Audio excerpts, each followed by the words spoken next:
Hi dear students, dear friends, welcome to Gallant IAS and yes, this is our let's score 120 plus in prelim series. Now you will wonder, is it possible to score 120 plus? Of course, there are many aspirants who score 120 plus in prelims, but because of the reason of CSAT, many couldn't clear the prelims. So give equal weightage to CSAT also. And scoring 120 plus it's a cakewalk provided you follow the syllabus and your preparation is consistent. You have n number of revisions and practice. So keep in the mind that triple R strategy: read, revise, retain. Finish your preparation in a time bound manner, then you give n number of revisions for each subject, both the static and dynamic areas, and of course there is retain of the concepts that is possible through practices. Once you revise to multiple times, give loads of practices. Yeah, okay, so anyway, here in this series, we will be solving loads of questions, lots of potential questions from both the static areas and current affair areas from all subjects, which is covered in the syllabus. And here, basic purpose of this series is help you to understand the UPSC demand, UPSC pattern, UPSC trend, and it helps you to be familiar with loads of areas, loads of topics and potential model questions for your upcoming exam. So please don't miss this series. Subscribe the channel and share with your friends, and if you find it useful, please share with your friends, and what all your feedbacks you can leave in the comment box. So let's start now. The first question is, with reference to Dravida temple architecture, consider the following statements. Nagara, Dravida, Varsara are the three main styles of Indian temple architecture. So styles of temple architecture: Indo-Islamic architecture, civil architecture, or ancient IVC, Mauryan architecture. All those are very, very favorite areas of UPSC. So have an idea about various architectural styles, various schools of architecture of ancient, medieval, modern times and their salient features. Dravida is South Indian style of temple architecture, and this is a three statement type question. Yeah, there was an emphasis on building story upon story about chief deity room. Of course, the South Indian style temple architecture, the tower is always a pyramid type, or a pyramidal tower, a multi-storied pyramidal tower, just like a pyramid. You see, Dravidian style as it is shown in the image. Brihadeshwara temple is the best example, which is in the UNESCO heritage list. So this South Indian style, Dravida style followed the tower, which is multi-storied pyramid shaped tower.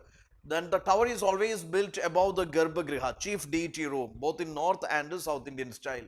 So here the tower is multi-storied pyramidal tower. So the first statement is right only. If the first one is right, you will eliminate to C, and you will eliminate to C. Option C you will eliminate. Now second statement is mandabas functioned as vestibular tunnel. So this is important. You should know all the technicalities or the technical terms related to temple architecture is important for you.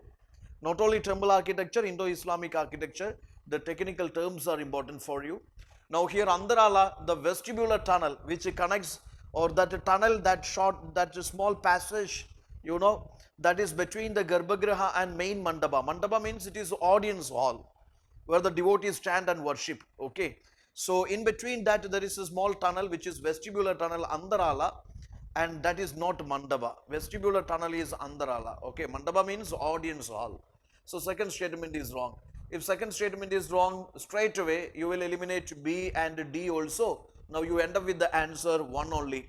That means third statement is automatically incorrect. See, temples were exclusively dedicated to worship only. Temples were exclusively, some keywords will save you. Temples were exclusively dedicated to worship only. Then how come certain temples, the center of educations? Gadigas were attached to temples, educational institutions were attached to temples.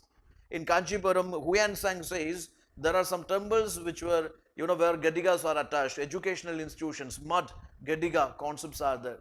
Some temples in Vijayanagar, temple architecture we have seen, they were also center of these commercial activities, where the cultural dances also performed, cultural activities also done. Devadasi, you see. So actually that third statement is extreme statement, and we eliminate that and we come up with the answer, which is one only.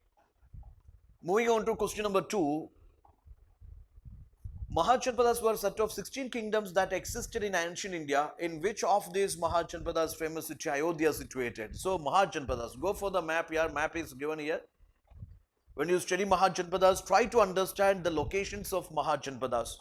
What are their popular capital cities and their major cultural trade centers? For example, you look into the map here, yeah, Gandhara has Takshashila. Then this Vatsa has Kaushambi. Avanti has Ujjain. Then Kurus have Hastinapur. Vajis have Vaishali. Or these Koshalas have this Ayodhya.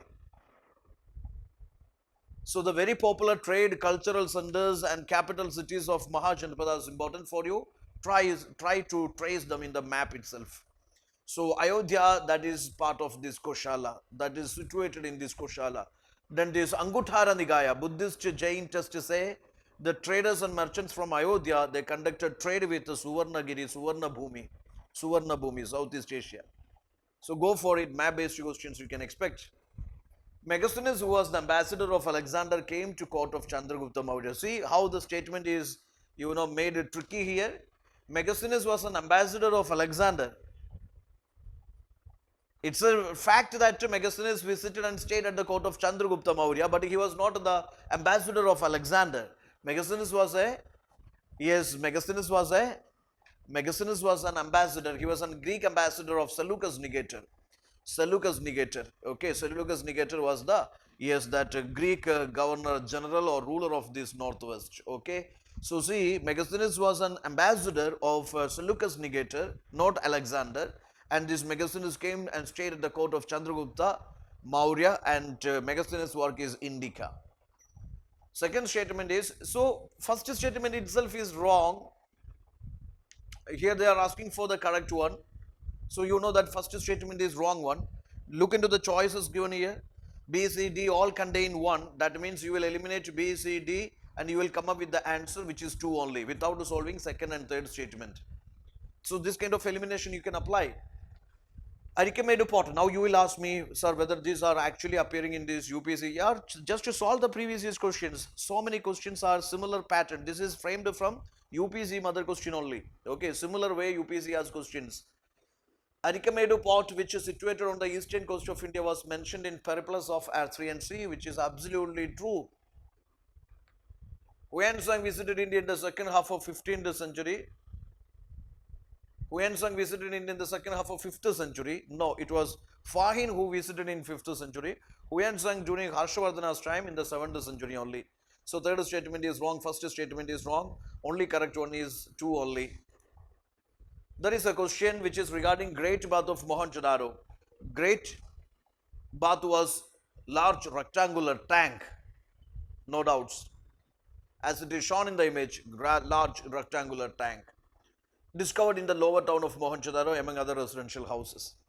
Now here you see, this is a large rectangular tank, and every historian say, or the archaeological findings say, most of the huge dimensional buildings were located on the citadel side, not in the lower town. It is always in the upper town or in the citadel side of the city. So that logic you can apply here. In Mohenjo-daro, this Great Bath is a huge building or huge structure, huge dimensional structure, and there is no possibility that it can be in the lower town. Lower town is the place where the common people reside, but all the huge buildings are in the upper town only, in the citadel region only. So that statement is wrong. Now go for the third one. This tank would have been used for special religious functions. Would have been used. This is the easiest way to talk about some traditions of this ancient Indus civilization. It would have been used. What is the wrong with that? Who has the problem? It is not hurting the sentiments of that historian or this historian. Historians have different opinions regarding IVC findings. So this is the middle path followed by UPSC. So that statement gonna be true only. This tank would have been used for special religious functions where water was used to purify, renew the well-being of the bathers. When it talks about ancient India, especially those oldest ones, UPSC take this kind of the middle stance or middle path. They are not using extreme absolute statements. So such kind of the statements is always in the safer zone. That is okay only. Would have been used for special religious functions where water was used to purify, renew the well-being of the bathers. What is the problem? Even if it is not like that, what is the problem? Okay. Third one is correct one. First one is correct one. 1 and 3 will be your answer. That's it. This much questions only we solved it today. So this is the way I would ask you to solve maximum number of questions, and this upcoming test will be ancient and medieval India test. You prepare very well, revise very well, and take the test. Okay. And let me tell you, my dear friends, if you really wish to clear this exam, what actually happens with the many aspirants, because of the fear of the low score, many skip the exams or many give the exams in the last 2 months only. That will not save you. Don't worry about your low scores or your negative marking, etc. You should have the courage to hit the exam. Straight away go and give the exam. I mean, now on, I'm talking about mock test. Give maximum number of the mock test. Okay, try to find out what all the problems with you. Maybe your score is 20, 30, 10 or minus. No problems here.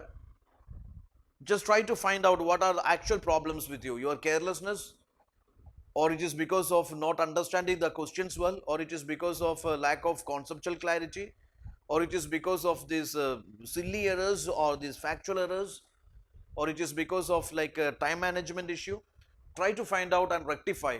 This is the easiest solution to perform well in your final exam. And you have the problems and you have fear about all these things, and you are simply having tensions about these things, and you are not going to rectify these issues. Don't think that in the final one you will clear all these things. That will not happen. Right from now onwards, you practice. Yeah, that's it. All the best. Thank you.